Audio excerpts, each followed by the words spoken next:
Hi, today I'm going to read with you the last part of Pirates Past Noon.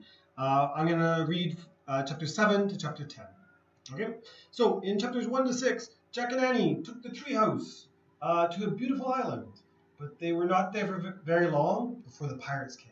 Okay, and this guy, Captain Bones, and these two guys, Stinky and Pinky, they grabbed them and took Jack and Annie to the boat. And they said, "You will never leave the boat unless you find the treasure for us." Okay?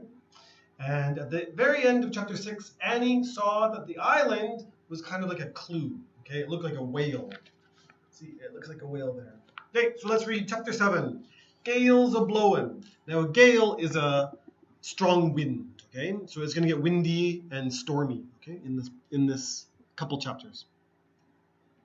"So, the treasure must be under that rock," said Annie. That rock. "Right," said Jack. "Now we just have to get back to the island.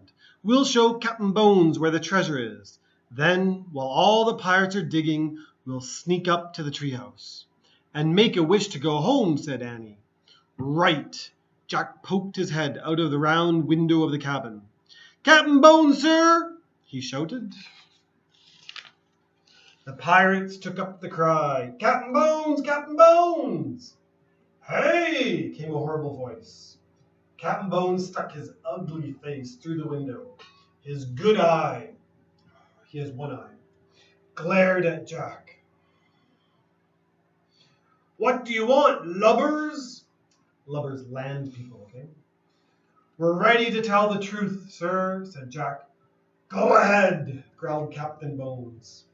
"We know where Captain Kidd's treasure is." "Where?" "We can't just tell you, we have to show you," said Annie. Captain Bones gave Annie and Jack a long, hard look. "You'll need a rope," said Jack. "And shovels," said Annie. Captain Bones growled. Then he roared at his men, "Get some ropes and shovels!" "Aye, aye, Captain." "Then throw these lubbers in the boat. We're going back to the island." "Aye, aye, Captain." Back in the rowboat, Jack saw the sky had grown even darker with clouds. The waves were bigger. The wind was howling. "Gales a-blowin'," said Pinky. "You'll see a gale if I don't get me gold today, by thunder!" Captain Bones shouted. "Row, dogs, row!" So he doesn't care that there's a storm happening, okay? That the waves are bigger and the wind is worse. He wants his gold. The three pirates battled the waves until the rowboat reached the island. They all piled onto the shore. Captain Bones grabbed Jack and Annie. "Okay, lubbers," he said. "Now show us where the treasure is." "There," said Annie. She pointed at the rock, the black rock near the tip of the island. "Under that rock," said Jack. Captain Bones dragged Jack and Annie down the beach to the black rock. "Get to work," Captain Bones said to Pinky and Stinky. "What about you?" said Annie. "Me? Work?" Captain Bones chuckled. Jack gulped. How could they get away from him? "Don't you think you should help your friends?" he said. Captain Bones gave Jack a horrible grin. "Nah, I'm going to hold you two till there's treasure in me hands." So how can Jack and Annie get to the treehouse and escape? Chapter 8. Dig, dogs, dig. Captain Bones always calls Pinky and Stinky dogs. Pinky and Stinky tied their rope around the big rock. The wind howled. The two pirates pulled and pulled and pulled. "They need help," said Jack. "Ah, let the dogs do the work," growled Captain Bones. "You're not very nice to them," said Annie. Annie's brave. Too brave, really. "Who cares?" roared Captain Bones. "Captain, we got it!" shouted Pinky. They started pulling the rock across the sand. "Now, let's dig where the rock was," said Jack. "All of us." But Captain Bones ignored his suggestion. "Dig, you dogs!" he shouted. Pinky and Stinky started to dig. The wind blew even harder. There was going to be a thunderstorm. "Ow! I got sand in me eyes," Pinky whined. "Ow! Me back hurts," Stinky cried. Dig! Shouted Captain Bones. He held Jack and Annie with one hand. With the other, he pulled out the gold medallion. Jack wants it. He tossed it at the two pirates. It fell into the hole. Dig for more of these, you swine! Swine means pig. He said, Scrock! Look, Annie said. Polly was back. She was circling above them. Go back! She squawked. So that the parrot is talking to them. She knows it's dangerous with the wind, okay? Sorry. Stinky and Pinky looked up at the parrot. They scowled. Dig! Shouted Captain Bones. A big storm is coming, Captain, said Pinky. Go back, said Polly. The bird's an omen, Captain, shouted Stinky. Dig, you dogs, cried Captain Bones. Go back, squawked Polly, the parrot. The bird's warning us, shouted Pinky. We've got to get to the ship before it's too late. The two pirates threw down their shovels. They started running toward the rowboat. Mutineers, come back, shouted Captain Bones. He dragged Jack and Annie down the beach as he ran after his men. Stop! But the pirates kept running. They got to the rowboat and pushed it into the sea.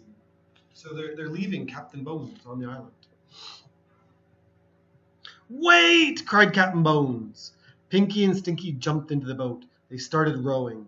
Wait! Captain Bones let go of Jack and Annie. He ran into the water. Wait, you dogs! He hauled himself into the rowboat. Then the three pirates disappeared into the spray of the waves. Go back! Squawked Polly. She means us, said Annie. Just then the storm broke over the island. The wind howled. Rain fell in buckets. Let's go, cried Annie. Wait, I have to get the medallion, shouted Jack. He ran to the hole dug by the pirates. He looked down in it. Even in the dreary light, the medallion was shining. Big, fat raindrops were falling into the hole, washing away the sand. Jack saw a patch of wood. Wood? In the hole. Then the rain cleared away more sand, and Jack saw the top of an old trunk. Treasure. Now the story's good. He stared. Was it Captain Kidd's treasure chest? Hurry, Jack! Cried Annie. She was halfway up the treehouse ladder. I found it, cried Jack. I found the treasure chest. Forget the treasure chest, said Annie. We have to go now. The storm is getting worse. Jack kept staring at the chest. Was there gold inside? Silver? Precious gems? Come on! Now Annie was shouting from the treehouse window, but Jack couldn't tear himself away. He's like, treasure, treasure, treasure. He brushed the rest of the muddy sand off the chest. Jack, forget the treasure chest, cried Annie. Let's go! Go back! Squawked Polly. Jack looked at the parrot. She was perched on the black rock. Treasure or be safe? He stared into her wise eyes. He thought he knew her from somewhere else. Go back, Jack, she said. She sounded like a person. Okay, it was definitely time to go.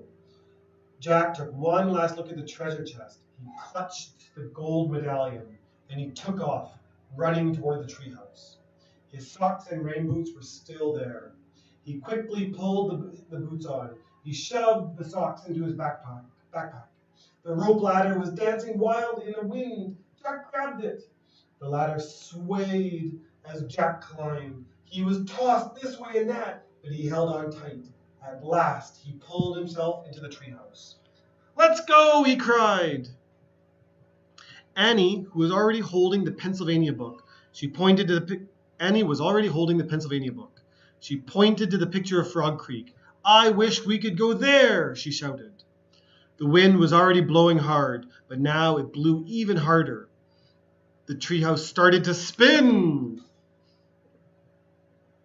It spun faster and faster and faster and faster and faster. Then everything was still. Absolutely still. Okay, but will they meet somebody? Will they meet the mysterious M person? Drip, drip. Jack opened his eyes. Rain was dripping from the leaves of the tree. They were back in Frog Creek. The rain was softer. The wind was gentler. The air was sweeter. Oh, man, Jack sighed. That was close. He was still holding the gold medallion. Polly's gone, said Annie sadly. I was hoping she might come back with us. No magic creature has ever come back with us, said Jack. He pulled off his backpack. It was damp with rain and salt water.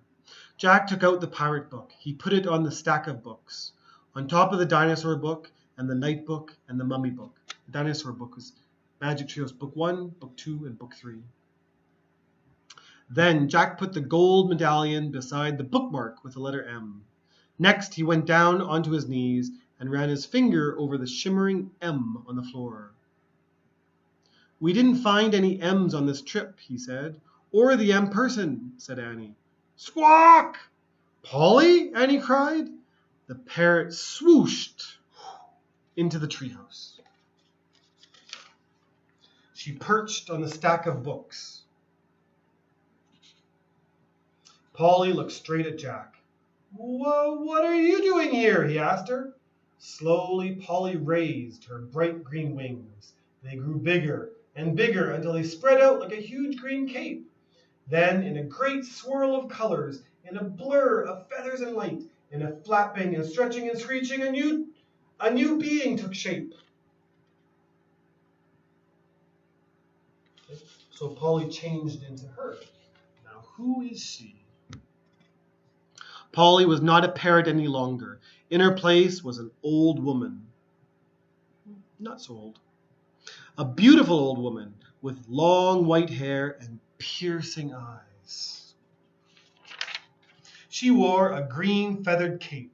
She perched on a stack of books, and she was very calm and very still. Neither Jack nor Annie could speak. They were too amazed. Hello, Jack. Hello, Annie, the old woman said. My name is Morgan Le Fay. Who's Morgan Le Fay? I've heard that name before in other books. Books about King Arthur and Merlin. Chapter 10, Treasure Again. Annie found her voice first. The M person? She whispered. Yes, I'm the M person, said Morgan. Where are you from? Asked Jack. Have you heard of King Arthur? Said Morgan. Jack nodded. Well, I am King Arthur's sister, said Morgan. You're from Camelot, said Jack. I've read about Camelot. What did you read about me, Jack? Said Morgan. You're a witch. Morgan smiled. You can't believe everything you read, Jack. But are you a magician? Said Annie.